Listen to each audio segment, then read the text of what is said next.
Hi welcome back to English में आप सभी का स्वागत है। मैं संजय नेगी आपके सामने एक नया कॉन्सेप्ट लेके आया हूँ। आज का जो टॉपिक है वो है एडवर्ब, यानी कि आज का जो टॉपिक क्या है, एडवर्ब है। तो एडवर्ब के बारे में हमें जानना पड़ेगा, क्योंकि एडवर्ब क्या है, जितने भी आप गवर्नमेंट एग्जाम की तैयारी कर रहे हैं वहाँ पे एडवर्ब आएगा ही आएगा। अगर आप राइटिंग कर रहे हैं तो वहाँ पे भी आपको एडवर्ब के बारे में पता होना चाहिए। स्पीकिंग कर रहे हैं तो वहाँ पे भी हम एडवर्ब यूज़ करते हैं। बट एडवर्ब को करने से पहले हम जान लेते हैं कि एडवर्ब क्या चीज़ है। एडवर्ब क्या चीज़ है, देखिए सबसे पहले पॉइंट देखिए, आप पेन कॉपी लेके बैठना है, साथ साथ में पेन कॉपी लेके बैठना है ताकि आपको कॉन्सेप्ट बिल्कुल ना छूटे, कोई भी कॉन्सेप्ट आपको मिस नहीं होने चाहिए। पेन कॉपी लेके बैठिए, लिखिए adjective and adverb. Adjective and adverbs are the ornaments of the language. Adjective and adverbs are the ornaments of the language. Adjective और जो एडवर्ब होता है ना, ये क्या है, एक लैंग्वेज का एक आभूषण है, समझ लो। अब इसका क्या मतलब हो गया, मतलब कि एडजेक्टिव और जो एडवर्ब होता है इसका काम क्या होता है, तारीफ करना होता है। एडजेक्टिव और एडवर्ब का काम क्या होता है, तारीफ करना होता है। कैसे तारीफ करेंगे, जैसे देखो मैंने लिखा बॉय, जैसे लिखा मैंने बॉय, अब बॉय के आगे मैंने क्या लगा दिया, गुड लगा दिया। गुड लगा दें यानी कि गुड बॉय हो गया। तो बॉय हमारा क्या नाउन है, और जो नाउन से जो पहले आता है उसे हम क्या कहते हैं, एडजेक्टिव कहते हैं। यानी कि एडजेक्टिव का काम क्या होता है, एडजेक्टिव का जो काम होता है ये सिर्फ नाउन और प्रोनाउन को तारीफ करता है। एडजेक्टिव का काम क्या होता है, ये नाउन और प्रोनाउन के बारे में ही बात करता है, इसके अलावा और किसी के बारे में बात नहीं करता है। एडजेक्टिव का काम क्या होता है, ये क्वालिफाइज करता है। Adjective is the qualifies of noun and pronoun, ये नाउन और प्रोनाउन को क्वालिफाइज करता है। इसके अलावा नाउन और प्रोनाउन को छोड़कर, नाउन और प्रोनाउन को, इस पॉइंट को लिखना है आपने कॉपी पेन लेके, नाउन और प्रोनाउन को छोड़कर दुनिया में, नाउन और प्रोनाउन को छोड़कर दुनिया में जितने भी शब्द है, जितने भी शब्द है, जितने भी सेंटेंस है जो तारीफ करता है, नाउन और प्रोनाउन को छोड़कर जितने भी सेंटेंस है, जितने भी शब्द है जो तारीफ करता है उसे एडवर्ब कहते हैं। और एडवर्ब का काम क्या होता है, सबकी तारीफ करना। एडवर्ब का काम क्या होता है, सबका ही तारीफ करता है। ये एडवर्ब का काम क्या होता है, ये सबका तारीफ करता है। कैसे करेंगे, देखिए इसको समझने से पहले मैं आपको एक एग्जांपल देना चाहता हूँ। जैसे लिखा मैंने गुड बॉय कर दिया तो ये हमारा एडजेक्टिव हो गया। अगर मैं बोलूँ कि इसमें एडवर्ब के बारे में देखने को एग्जांपल देना है, जैसे लिखा मैंने she writes well. She writes well, she आपको पता है सब्जेक्ट है, राइट आपको पता है वर्ब है, तो वेल क्या होगा, वेल क्या है नहीं पता, कोई बात नहीं। अब वेल का क्या मतलब होगा कि शी वेल, यहाँ पे क्या है, यहाँ पे शी के बारे में बात नहीं हो रहा है। अगर ये शी के बारे में बात होता तो क्या होता है, जो नाउन और प्रोनाउन के बारे में बात करता तो ये एडजेक्टिव बन जाता। बट यहाँ पे क्या बोल रहे हैं, शी राइट्स वेल, वो अच्छा लिखती है, वो सुंदर लिखती है, तो यानी कि ये किसके बारे में बोल रहा है, ये वर्ब के बारे में बोल रहा है। तो ये क्या होता है, हमारा एडवर्ब होता है। ये क्या होता है, हमारा एडवर्ब होता है। यानी कि जो वर्ब को क्वालिफाइज करता है वो एडवर्ब होता है। क्या अब हमें क्वेश्चन ये है कि क्या एडवर्ब सिर्फ वर्ब को क्वालिफाइज करता है, क्वेश्चन ये है कि एडवर्ब क्या सिर्फ वर्ब को क्वालिफाइज करता है, तो इसका आंसर क्या होगा, नो। इसका आंसर क्या होगा, नो, क्योंकि एडवर्ब जो है सबको क्वालिफाइज करता है, चाहे वो वर्ब हो, चाहे वो एडजेक्टिव हो, चाहे वो एडवर्ब हो। एडवर्ब अपने आप को ही मॉडिफाइज करता है, चाहे वो प्रेपोजिशन हो, चाहे वो कंजंक्शन हो, चाहे कोई भी सेंटेंस हो, सबका तारीफ करने का काम किसका है, एडवर्ब का है। यानी कि नाउन और प्रोनाउन को छोड़ के, सिर्फ नाउन और प्रोनाउन को छोड़ के बाकी सबका जिसका भी तारीफ करना होगा ना, उसी को हम एडवर्ब कहते हैं। बस ये आपने कॉन्सेप्ट ध्यान रखना है। अब उस कॉन्सेप्ट को नहीं जाना है, यहाँ पे एल वाई लगे तो एडवर्ब हो गया। क्या है एल वाई, क्या ये सब जगह एल वाई लगे तो एडवर्ब हो जाएगा। देखो जैसे मैंने लिखा है यहाँ पर, अगर मैंने लिखा ब्रदर, अगर मैंने लिखा यहाँ पे ब्रदरली, तो क्या ये एडवर्ब हो जाएगा। अगर आप इसको बोलते हैं एडवर्ब, अगर आप इसको एडवर्ब बोलते हैं तो गलत है। क्यों, क्योंकि ये तो एडजेक्टिव है। यानी कि नाउन में अगर आप एल वाई लगा देते हैं तो वो एडजेक्टिव बनता है, ना कि कभी एडवर्ब बनेगा। फॉर्मेशन ऑफ एडवर्ब मैंने पढ़ाया था ना, अगर नहीं पढ़ा ना तो लास्ट वीडियो में जाके देखिए एडवर्ब का फॉर्मेशन। एडवर्ब का फर्स्ट क्लास मैंने पढ़ाया है, जहाँ पे मैंने कहा है फॉर्मेशंस ऑफ एडवर्ब पढ़ाया है, तो वहाँ पे मैंने कॉन्सेप्ट क्लियर कराया है। अब यहाँ पे इसका अगर मैं एडवर्ब की अगर डेफिनेशन बताऊँ, अगर आपको मैं एडवर्ब का डेफिनेशन बताऊँ तो डेफिनेशन क्या होगा, देखिए इसका डेफिनेशन क्या होगा। ओके, अब देखिए एडवर्ब का डेफिनेशन, देखिए एडवर्ब का डेफिनेशन क्या होता है। Adverb is a word which is used to modify which is use to modify. अब एडवर्ब का काम क्या होता है, ये मॉडिफाई करने का काम करता है। मैंने आपको बताया ना कि नाउन और प्रोनाउन को छोड़ के जितना भी सबकी तारीफ करता है वो एडवर्ब होता है। नाउन और प्रोनाउन को छोड़ के दुनिया में जितने भी शब्द है, जितने भी वर्ड है जिसका तारीफ करता है उसे हम क्या कहते हैं, एडवर्ब कहते हैं। समझ लो ना बात को। अब यहाँ पे क्या करता है, देखो adverb is word, adverb is a verb which is used to modify। अब ये किसको मॉडिफाई करता है, which is used to modify verb,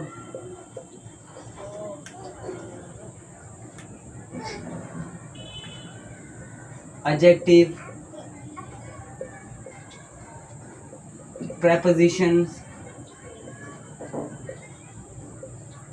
conjunctions and sentence. यानी कि एडवर्ब का काम क्या करता है, एडवर्ब का काम है मॉडिफाई करना। किसको मॉडिफाई करता है, ये वर्ब को भी मॉडिफाई करता है, एडजेक्टिव की भी तारीफ करता है, प्रेपोजिशन के बारे में बताता है, कंजंक्शन के बारे में बताता है और कोई भी सेंटेंस के बारे में जो बताता है उसी को हम एडवर्ब कहते हैं। एडवर्ब का काम क्या होता है, सबकी तारीफ करना। एडवर्ब क्या करता है, सबका तारीफ करता है सिवाय नाउन और प्रोनाउन को। नाउन और प्रोनाउन का तारीफ कौन करता है, वो सिर्फ एडजेक्टिव करता है, उसके अलावा और कोई नाउन और प्रोनाउन की तारीफ नहीं कर सकता। समझ लो ना बात को। इसीलिए हम एडजेक्टिव और एडवर्ब को हम क्या कहते हैं, ऑर्नामेंट्स ऑफ द लैंग्वेज कहते हैं। समझिए बात। अब मैं आपको एक एक करके एग्जांपल भी दूंगा। Modify of verb. अब मॉडिफाई ऑफ वर्ब में क्या हुआ देखिए, पहले आप इसका स्क्रीनशॉट ले लीजिए या एक बार इसे आप नोट कर लीजिए।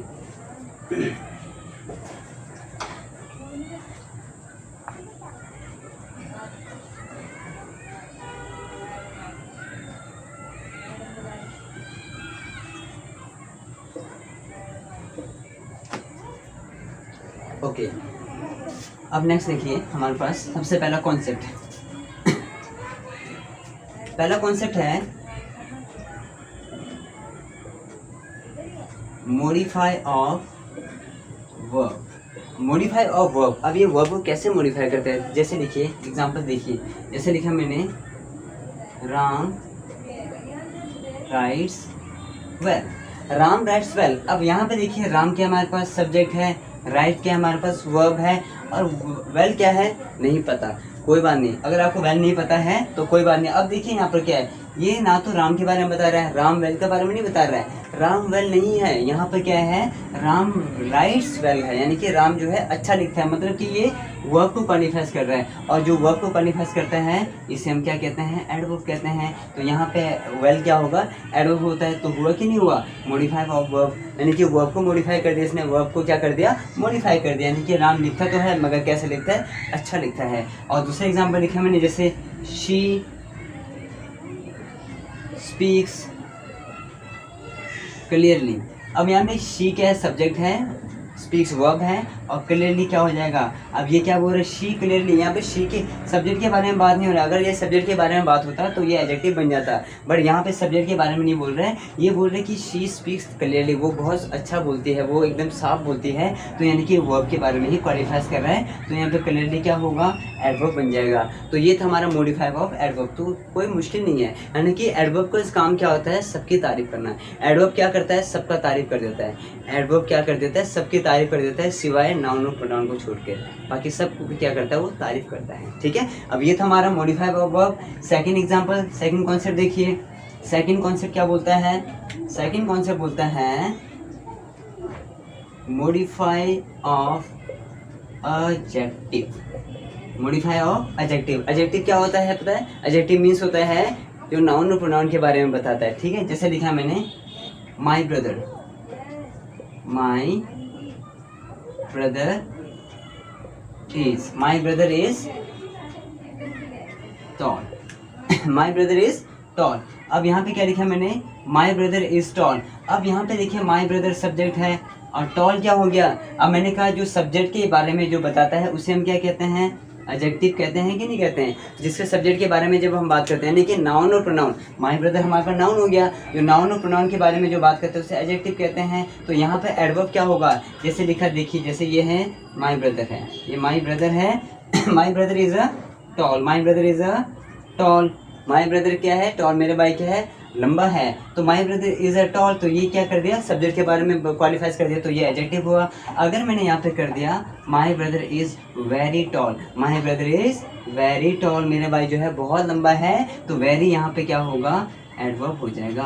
तो ये क्या कर रहा है, एडजेक्टिव को क्वालिफाइज कर रहा है। किसको कर रहा है, ये एडजेक्टिव को क्या कर रहा है, ये मॉडिफाई कर रहा है। तो यहाँ पे ये क्या बन जाएगा, एडवर्ब, और टॉल हमारे पास क्या बन जाएगा, एडजेक्टिव बन जाएगा। सेकंड कॉन्सेप्ट हमारे पास कंप्लीट हो गया, modify of adjective. Third concept देख लिए। थर्ड कॉन्सेप्ट क्या बोला मैंने, एडजेक्टिव क्या करता है, अपने आप को ही मॉडिफाई करता है। एडजेक्टिव क्या करता है, अपने आप को ही मॉडिफाई करता है, यानी कि मॉडिफाई ऑफ एडवर्ब। यानी कि एडवर्ब क्या करता है, अपने आप को, एडजेक्टिव नहीं एडवर्ब। एडवर्ब क्या करता है, अपने आप को ही मॉडिफाई करता है। देखिए एडवर्ब क्या करता है, अपने आप को ही मॉडिफाई करता है। जैसे देखो, जैसे मैंने लिखा मॉडिफाई। थर्ड नेक्स्ट कॉन्सेप्ट है modify of adverb, modify of another adverb. यानी कि ये क्या करता है, अपने आप को ही मॉडिफाई करता है। कैसे मॉडिफाई करेगा, जैसे एग्जांपल लिखा, जैसे एग्जांपल मैंने लिखा यहाँ पर राम स्पीक्स वेरी क्लियरली। अगर मैं यहाँ पे वेरी हटा दूँ, एग्जाम्पल के लिए वेरी हटा दिया, तो राम क्या है, सब्जेक्ट है, स्पीक्स क्या है, वर्ब है, क्लियरली क्या हो गया, यानी कि राम क्लियरली नहीं है, यहाँ पे क्या है, वो स्पीक क्लियर करता है, वो यानी कि बोलता क्लियरली है। तो ये वर्ब को क्वालिफाइज कर रहा है ना, तो वर्ब को क्वालिफाइज करता है तो क्या होता है, ये एडवर्ब होता है। वर्ब को क्या करता है, क्वालिफाइज कर रहे तो ये एडवर्ब होता है। अगर मैंने यहाँ पे कर दिया राम स्पीक्स वेरी क्लियरली, तो क्या कर रहा है, ये राम वेरी है, ये क्या, ये राम वेरी को, राम को बोल रहे क्या, ये राम वेरी है, नहीं राम वेरी नहीं है, राम स्पीक्स वेरी क्लियरली, यानी कि ये क्या करता है, क्लियरली को ही क्वालिफाइज कर रहा है। ये क्लियरली के बारे में बोल रहे कि राम जो है बहुत साफ बोलता है, बहुत अच्छा बोलता है। तो ये वेरी भी क्या हो जाएगा, हमारे पास एडवर्ब हो जाएगा। तो बोलो यहाँ पे क्या हुआ, मॉडिफाई ऑफ एडवर्ब हुआ कि नहीं हुआ, ये अपने आप को ही एडवर्ब को ही क्या कर रहा है, ये मॉडिफाइज कर रहा है। तो कॉन्सेप्ट ये है, तो कोई मुश्किल नहीं है, सिर्फ आपने क्या करना है, कॉन्सेप्ट को समझना है, तो एडवर्ब कोई मुश्किल नहीं है। नेक्स्ट कॉन्सेप्ट देखिए, modify of preposition. Modify of preposition, देखिए मॉडिफाई ऑफ प्रेपोजिशन कैसे करता है, अब ये किसको करता है, नेक्स्ट कॉन्सेप्ट क्या बोलता है, modify of preposition, modify of preposition. जैसे एग्जांपल लिखा मैंने, he threw a stone perfectly, he threw a stone perfectly on a beggar। ये अब नेक्स्ट एग्जांपल देखिए क्या बोल रहा है, modify of preposition, he through a stone. अब यानी कि ये क्या है, ये ही है, ये क्या है, ही है, और इसने क्या किया, स्टोन थ्रो किया, स्टोन क्या कर दिया, इसने थ्रो किया किसके ऊपर, ये आपका क्या है, बेगर है, ये क्या आपका बेगर। बेगर मीन्स भिखारी, उसने जो भिखारी के ऊपर पत्थर फेंका, उसने भिखारी के ऊपर पत्थर फेंका। अब देखिए यहाँ पर अगर मैं यहाँ पे परफेक्टली को हटा दूँ, अगर मैं यहाँ पे क्या कर दिया, परफेक्टली को हटा दूँ, तो क्या किया, ही हमारा सब्जेक्ट है, थ्रू हमारा V2 है, और स्टोन क्या है, हमारा ऑब्जेक्ट है। यानी कि उसने क्या किया, स्टोन फेंका किसके ऊपर, नाउन के ऊपर, नाउन के ऊपर फेंका, यानी कि यहाँ पे इसके ऊपर फेंका। बट हमें नहीं पता है कि यहाँ पे उसने पत्थर तो फेंका, पर कहाँ लगा हमें नहीं पता है, वो कहीं भी लग सकता है, किधर भी लग सकता है। तो सिर्फ उसने क्या किया, पत्थर को फेंका। अब यहाँ पे क्या है, ये तो हमारा हो गया प्रेपोजिशन, अब ये हमारा क्या हो गया, प्रेपोजिशन। और इसने यानी कि पत्थर फेंका, तो हमें नहीं पता है कि उसने पत्थर तो फेंका, बैगर के ऊपर पत्थर तो फेंका, बट हमें नहीं पता एग्जैक्टली उसे लगा कहाँ पे लगा, सिर में लगा, पूरे बॉडी में लगा, पेट में लगा, कहाँ लगा। तो अगर हम यहाँ पे कर दूँ परफेक्टली, अगर यहाँ पे मैंने कर दिया परफेक्टली, अगर मान लो किसी भी सेंटेंस में इस तरह कोई सेंटेंस आता है जहाँ पे आपको सब्जेक्ट के बारे में पता है, वर्ब के बारे में पता है, अदर वर्ड के बारे में पता है, प्रेपोजिशन के पता है, नाउन के बारे में पता है, बट परफेक्टली पता नहीं लग रहा है क्या चीज़ है, तो वो क्या है, वो आपका हमेशा क्या होगा, एडवर्ब होगा। यानी कि उसने परफेक्टली क्या किया, उसने स्टोन फेंका किसके ऊपर, बैगर के ऊपर। अब जाके उसको पत्थर लगा, तो वो पत्थर से उसके सर पर लग गया, या कहीं भी उसमें लग गया, पत्थर पूरा अंदर घुस गया सर के अंदर, कुछ भी हो सकता है। तो यानी कि जब परफेक्टली आएगा, यानी कि क्या होगा, ये एडवर्ब होगा। समझ है ना। अगर कोई भी सेंटेंस में, एक बात हमेशा ध्यान रखना, अगर आपको कोई भी सेंटेंस में आपको पता नहीं लग रहा है कि वो है क्या चीज़ है, यानी कि आपको सब्जेक्ट भी उसमें पता लग गया, वर्ब भी आपको पता लग गया, एडजेक्टिव भी आपको पता लग रहा है, और नाउन भी उसमें सब कुछ पता लग रहा है, बट एक कुछ वर्ड आता है जिसको आपने नहीं पता है ना, तो 100% वो क्या होगा, एडवर्ब होगा। 100% क्या होगा, एडवर्ब होगा, बाकी और कुछ नहीं होगा वो, ठीक है ना। यानी कि एडवर्ब को मैंने आपको बता दी कि किस किस को मॉडिफाई करता है। एडवर्ब का काम क्या होता है, सबकी तारीफ करना। एडवर्ब का काम क्या होता है, तारीफ करना होता है। तो एडवर्ब का ये कॉन्सेप्ट मैंने आपको इसलिए बताया क्योंकि मैंने आपको बताना था कि एडवर्ब को पहचानते कैसे हैं।